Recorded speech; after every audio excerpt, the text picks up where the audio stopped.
Going in to see Lord of the Rings War of the Rohirrim, I was so worried. And I think reasonably so. Did you watch the trailers? The trailers looked like a train wreck. Girl boss, girl boss, girl boss. It's not surprising. I went in with this being probably the least anticipated project of the entire year. Big Lord of the Rings fan. I love the films. I just went to New Zealand. I spent 3 weeks in New Zealand. It was an amazing time. All they were talking about was War of the Rohirrim. Now, here we are. I finally sat down and watched it, and I left with a smile on my face. I couldn't believe that I wasn't as disappointed by it as I was led to believe that I would be this whole year. Now, believe me, I am just as cringed out, disappointed, and annoyed by all the things you probably were too. But I found as I left the theater and pondering it ever since, there was a lot of stuff I really liked about it. And in a lot of ways, I kind of wanted to see it again. As crazy as that sounds, I think there was a lot to take away from this movie. Before I get into it though, I would really appreciate it if you like the video and subscribe to the channel. Any support you show for me is always appreciated. Thank you very much. Now, the trailers clearly set me up for disappointment. I knew what I was getting into. I knew that we were going to get a strong, independent, revolutionary female leader that would easily best all the, idiot men in the life, right? They don't matter. It doesn't matter. It's all cool, They had the spotlight for thousands of years, Now, of course, things are changing. Of course, we got that story. Of course, it was there. I went in thinking it would be, and it was. There were still a lot of great things about her character that I think are worthy of some sort of exploration. I don't think she was just this staunch militaristic leader that knows everything, even though she's had zero combat experience. They don't mention any combat experience. There's good things to pull from her character, but the way I enjoyed this movie was I muted that entire thing. I muted all of it. I muted the main central storyline of this protagonist who seemingly just knows everything, even though she's had no experience in battle or as a leader. So when you decide to do that, when you decide to take a painful element of something and then mute it, you can find enjoyment in other things. And that isn't the way it should be, but that's what I did, and that's how I was able to pull something fun from this. Now, briefly discussing the story, in case you don't really know it too well, The Lord of the Rings, The War of the Rohirrim takes place nearly 2 centuries before the events of the Lord of the Rings trilogy, exploring the story of Helm Hammerhand, the King of Rohan. The film focuses on Helm's struggle to defend his people against the forces of Wolf, a Dunlending warlord seeking vengeance for past wrongs. Now, I found this main antagonist to be quite interesting. He was bloodlust-driven maniac. I mean, there was nothing else on his mind except pure vengeance. And that, of course, made him pretty dumb. He made some stupid mistakes, but he was absolutely driven to do what he had to do to get vengeance, because as you saw in the trailer, Helm Hammerhand accidentally ends his father's life, who is the leader of the Dunlendings, which is actually a pretty exciting, interesting group of ruffians. You probably remember them from the Lord of the Rings trilogy. They were those dumb, gross guys that were in Lord of the Rings: The Two Towers. When he cuts his hand, he says, "We will die for Saruman." That's the Dunlendings. So yeah, definitely a small appearance in the live action films. Very much so explored in this. They are the main antagonist, and they're pretty cool. They're pretty interesting, and they're not so stupid in this movie. Although he's absolutely bloodlust driven, he still has affections for Hera, which is unfortunately the new girl boss character, who is the daughter of Helm Hammerhand, the leader of Rohan. And she doesn't like him, and she says over and over and over again in the movie, which was a really weird line, she kept saying, "I will never marry a man. I will never marry a man. I will never marry a man." Just all the time, not even to him. So that was a very weird choice. Happened over and over again. Anyways, of course, war erupts when Helm Hammerhand accidentally kills his dad, Wolf's dad, who's the leader of the Dunlendings. And during this entire initial conflict, which consumes about, I don't know, maybe two-fifths of the whole film, it's really interesting. And we get to see an exciting exploration of Helm Hammerhand and his 2 sons. And during this entire initial conflict between Rohan and the Dunlendings, because a war is erupting right outside of Edoras' doors, we see just how epic Helm Hammerhand and his sons are, his 2 sons. It's hard to distinguish this is definitely a fault of the movie. It's hard to distinguish really who's who. Like with the sons, they're not that much different, like visually or like their voices sound the same. But as a collective, all three of them, they are strictly heroes, and they're built as interesting, inspiring heroes. I was really surprised to see some really compelling leadership, especially from Helm Hammerhand, because he was faced with turmoil and adversity in all possible directions. He's got a hell behind him at Edoras, as betrayal is within the ranks. No defenses are fortified any longer. He has an amassing army in front of him with barely any men to encounter it with, and his sons are going through their own separate conflicts within their own ranks.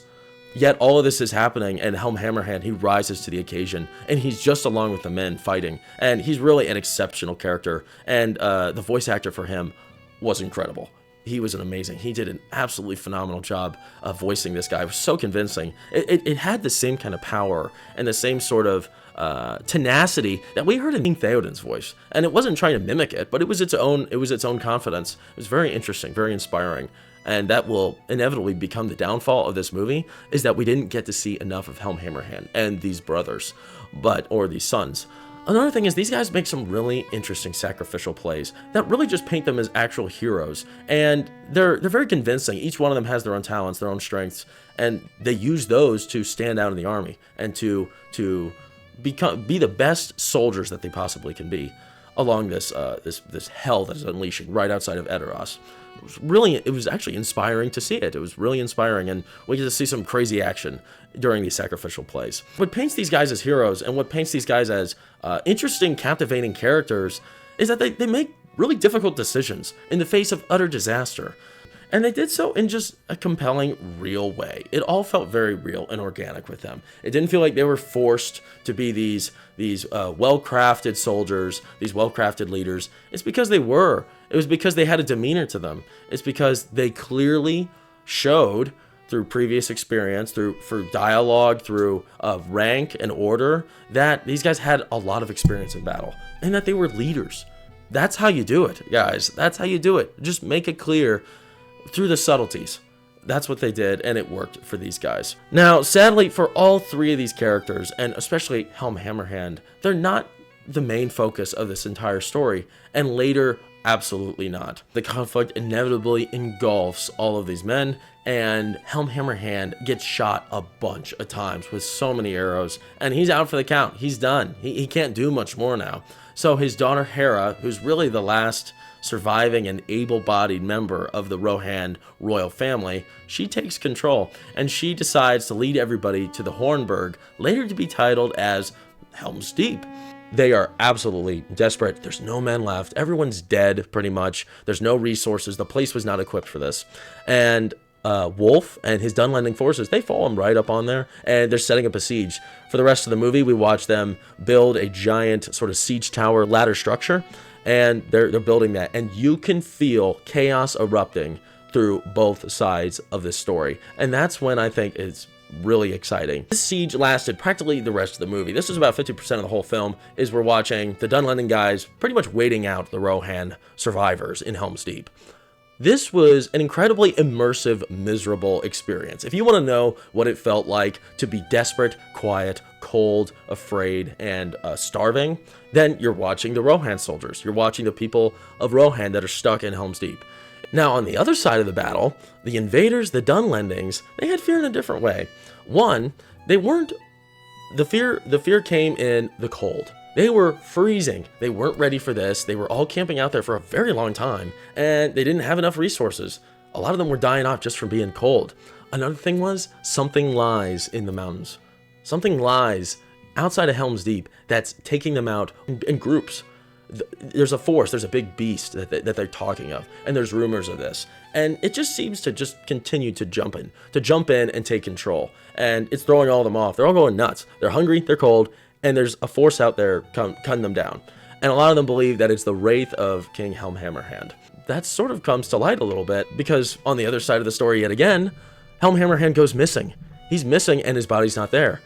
And we're looking at the outside forces, they're getting cut off. What's happening, right? This is where we follow yet another interesting segment, which unfortunately leads to the demise of Helm Hammerhand. Although he was fired upon with tons of those arrows, he inevitably healed mostly from his wounds, and he escaped through this odd trapdoor in his room, and he was taking them out in dozens. He's a really powerful guy. He did not need weapons. He was really remarkable seeing his uprising despite this immense pain he was in, and he was practically superpowered. I never knew this about the character, but this guy, it was unbelievable what he was able to do. I mean, he's just destroying people with his bare fists, and I thought it was just a little ridiculous. We haven't really seen Lord of the Rings go to that depths through like just natural strength of a man, but nevertheless, it was pretty awesome. And when he's finally spotted one last time, he defends the gates of Helm's Deep and takes out a bunch of soldiers, and he is frozen with his fist in the air, the hammer in his fist. He never stepped down. He did not stop until the very end, which was really cool to see. Marking his end, though, there was no more leadership left, and Hera had to take a stand, and that's when she absolutely rose to become the leader of these people. And unfortunately, this is when the story took a serious turn for the worse. It was at this point where the girl bossing really started to show. Throughout the movie, she'd been like interacting with the big eagles that we're all familiar with. This time, she finally somehow commands them. You didn't think anyone could command the eagles before Gandalf, right? Well, no one else really can, except Gandalf. He's the only one that's successfully been able to communicate with them to do a shared objective. Now, she's able to do it, and they come to help her out. So what's up with that? That's awfully odd for just some random lady that's just a person, not a wizard, not someone that has any sort of mystic abilities. Another thing that was just overall annoying, which we saw inside during her leadership and outside of her leadership, was that she just made it clear time and time again that she will never marry a man. She will never marry a man. She said those words probably 5 times over throughout the whole movie, even during her time in the fort.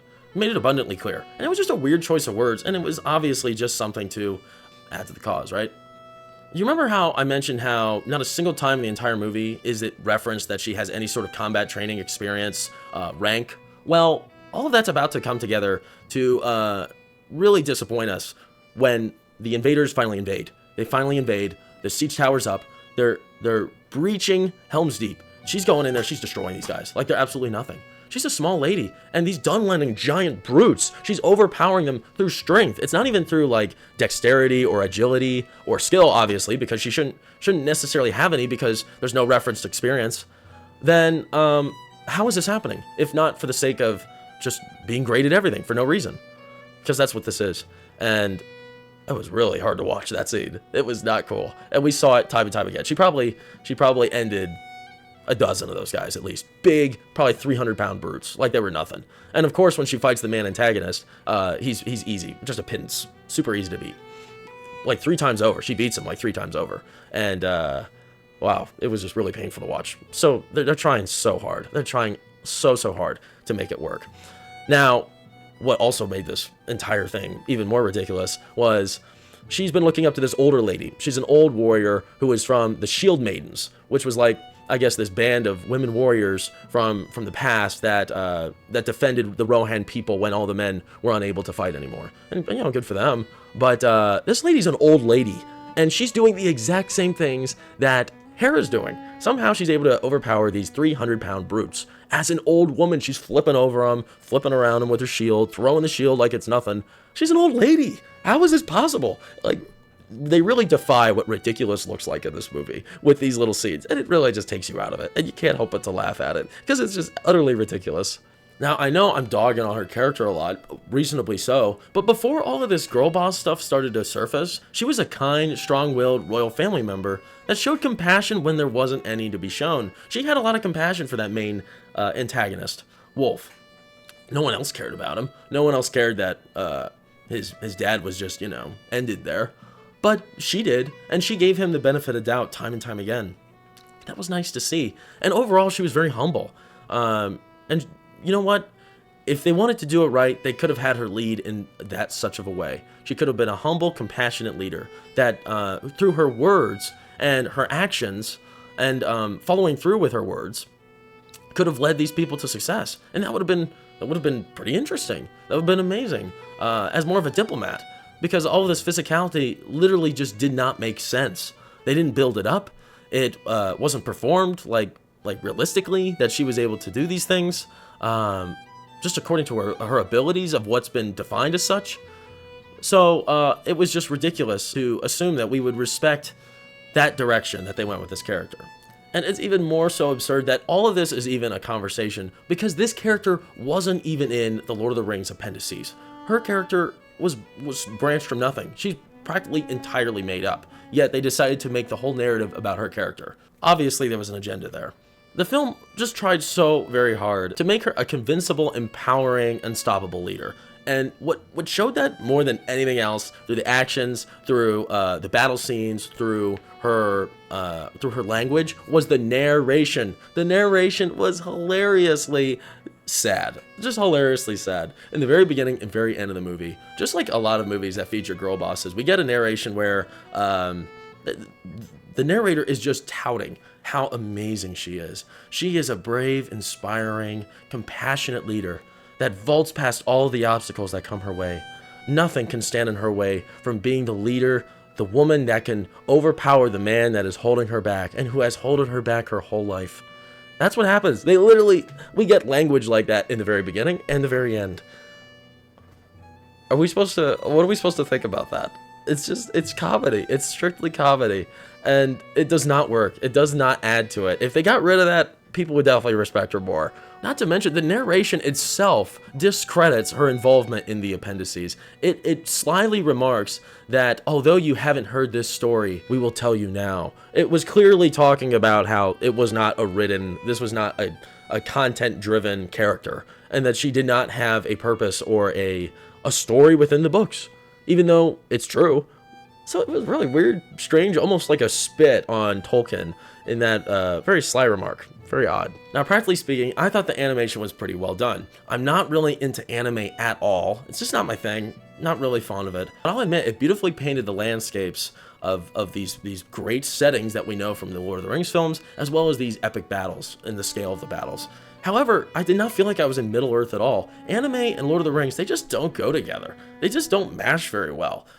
The style and the way people look in the anime format, it just doesn't match what we've seen in Lord of the Rings. It just doesn't make much sense, and it does not translate well into the big screen, unfortunately. However, through all of the film's shortcomings and its diversions from a much more interesting tale that could have been told strictly about Helm Hammerhand, I still left the theater with a smile on my face. I did enjoy this movie. I can't believe I'm even saying it. I was going in, I was so ready to destroy this. And I wanted to, but I'm honest, and I honestly enjoyed it. I want to see it again almost. I'd like to just fast forward through a lot of stuff just to see the Helm Hammerhand business, which there is a decent amount of. But there's something to salvage from here. There's something to salvage from here, and I think it was made with good intentions, despite the girl boss stuff. I think it was made with good intentions, and it gave me a little bit more confidence, maybe like setting and structure-wise, in what could be done in the future of Lord of the Rings. If you liked what I had to say, please make sure to leave me a thumbs up and subscribe to my channel. I post regularly, and I would love to have you on board for the adventures yet to come. But overall, I want to know what you have to think. Do you think that there's anything good you could pull from this movie? If you've seen it, if you've heard about it, let me know in the comments below. I'd love to talk about this, and I'd like to see if anybody else is on the same page with me, because I'm not about any of this sort of stuff. I do not like the direction that Hollywood has been going the last few years at all. Completely against it. And I was completely against a lot of things that they did in this. And I was also completely for some of the things they did in this. Anyways, I appreciate your time spent with me. I wish you well, and I'll see you soon.